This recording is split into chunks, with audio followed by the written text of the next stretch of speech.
Flour mills के थे, हमारे लोग थे जम्मू सूबे से, और पूरा इनकी अपनी एसोसिएशन थी, यहाँ बैठी थी। इनके काफ़ी सारे इश्यूज़ हैं, क्योंकि आज के जो हालात हैं, हमारे लोगों को काफ़ी मुश्किलें आ रही हैं जो अपना फ्लोर मिल चलाने में। क्योंकि जो पंजाब है, पंजाब ने अपनी फ्लोर मिल्स के लिए जो 6% वो लोग लगाते थे टैक्स, वो उन्होंने रिमूव कर दिया, वेव ऑफ कर दिया। बट हमारे लोग जो बाहर से जाते हैं उनको वो टैक्स लगाते हैं। उससे क्या होता है कि हमारी इंडस्ट्री जो ये फ्लोर मिल है, ये काफ़ी घाटे में गई, और इन लोगों का इसमें आप ये कह सकते हैं सिक हैं। और खाली ये फ्लोर मिल जो घाटे में गई हैं, उससे नुकसान ये हुआ कि जम्मू कश्मीर में और ख़ासकर जम्मू सूबे के अंदर हमारे जो बच्चे जो एम्प्लॉयड थे फ्लोर मिल्स के अंदर, उनको भी प्रॉब्लम आई। तो इसलिए अगर फ्लोर मिल्स, और चाहे फ्लोर मिल एक इंडस्ट्री का हिस्सा है, बाकी भी इंडस्ट्रीज़ हैं, लेकिन जो फ्लोर मिल का ताल्लुक है, अगर ये इंडस्ट्री सर्वाइव करेगी तो हमारे बच्चों को एम्प्लॉयमेंट मिलेगी। और हर बच्चे को सरकारी नौकरियां नहीं मिल सकती, बट उसके साथ साथ जो ऐसे दायरे हैं जो यहाँ बच्चों को एम्प्लॉयमेंट मिल सकता है, उनको बचाने के लिए मैंने इनको अश्योर किया है। ऑनरेबल सीएम साहब से भी मैं बात करूंगा, और मैंने डायरेक्टर इंडस्ट्री को कह दिया है कि वो फाइल इनकी चलाएंगे, जो इनकी डिमांड्स हैं, और इन राइटिंग ये भी दे देंगे। और हमारी कोशिश रहेगी कि जम्मू कश्मीर की जो लोकल इंडस्ट्री है, चाहे वो फ्लोर मिल्स हैं या बाकी इंडस्ट्रियाँ हैं, वो नई इंडस्ट्रियाँ बेशक आएँ, but at the cost of Jammu की लोकल इंडस्ट्री या जम्मू कश्मीर की लोकल इंडस्ट्री के ऊपर ना आए।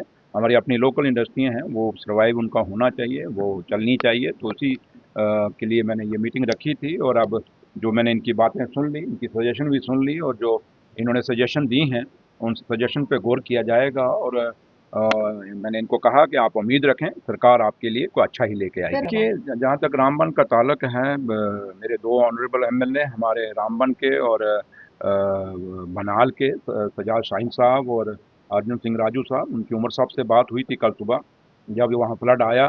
और उसके बाद उमर साहब ने मुझे कहा कि आप वहाँ पे जाइए, उनका हुक्म हुआ तो रामबन के जाने के लिए। तो मैं वहाँ गया, जो मैंने हालात देखे, और आपने भी शायद वहाँ आप लोगों ने भी आपने देखे होंगे, जो आपकी खबरें हैं, जो सूत्र हैं, उनसे पता चला होगा।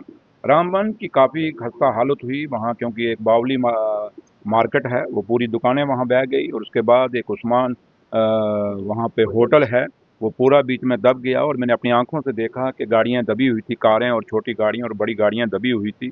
मैं एक मोहल्ला, उस मोहल्ले के अंदर भी गया जहाँ मस्जिद थी, वो पूरा मोहल्ला जो है, वहाँ गाड़ियाँ एक मोहल्ले के अंदर भी दबी हुई थी, कारें दबी हुई थी मलबे के अंदर। काफ़ी नुकसान हुआ है। और कल मैंने वहाँ पे ऑफिसर्स को डायरेक्शन दी कि आप जल्दी से जल्दी इस मलबे को हटाइए और नेशनल हाईवे को खोलिए, क्योंकि लोगों को काफ़ी मुश्किलें और मुसीबतें वहाँ उठा नहीं पा रही हैं। और उसके साथ साथ मैंने एडमिनिस्ट्रेशन को कहा था कल वहाँ पे कि जो लोग यहाँ फंस गए हैं उनके खाने का बंदोबस्त किया जाए। और उन्होंने खाने का भी एडमिनिस्ट्रेशन ने बंदोबस्त वहाँ रात को किया है, हमने पता किया है। तो लिहाजा नुकसान बहुत है, उसमें 3 जानें भी हमारी गई, बड़ा अफसोस है। और हमारे बकरवाल कम्युनिटी के लोगों की, उनके बेचारों की 40 बकरियां भी मारी गई, और भी काफ़ी सारा धर्मकुंड में वहाँ मकान धस गए। और उसके बाद सेरी में काफ़ी सारा नुकसान हुआ, गूल के अंदर हुआ, रियासी के अंदर, किश्तवाड़, मतलब पूरा हर जगह भी काफ़ी सारे नुकसान हुए हैं। और अब छन छन के खबरें आ रही हैं, सरकार लगी है, और एडमिनिस्ट्रेशन से हम लोगों ने रिपोर्ट मांगी है। जैसे ही पूरी रिपोर्ट आती है, पूरी इकट्ठी होती है, उसके बाद जो भी मुआवजा दिया जाएगा, जो उनका नुकसान हुआ है, उन लोगों को कहीं ना कहीं वो मुआवजे दिए जाएंगे।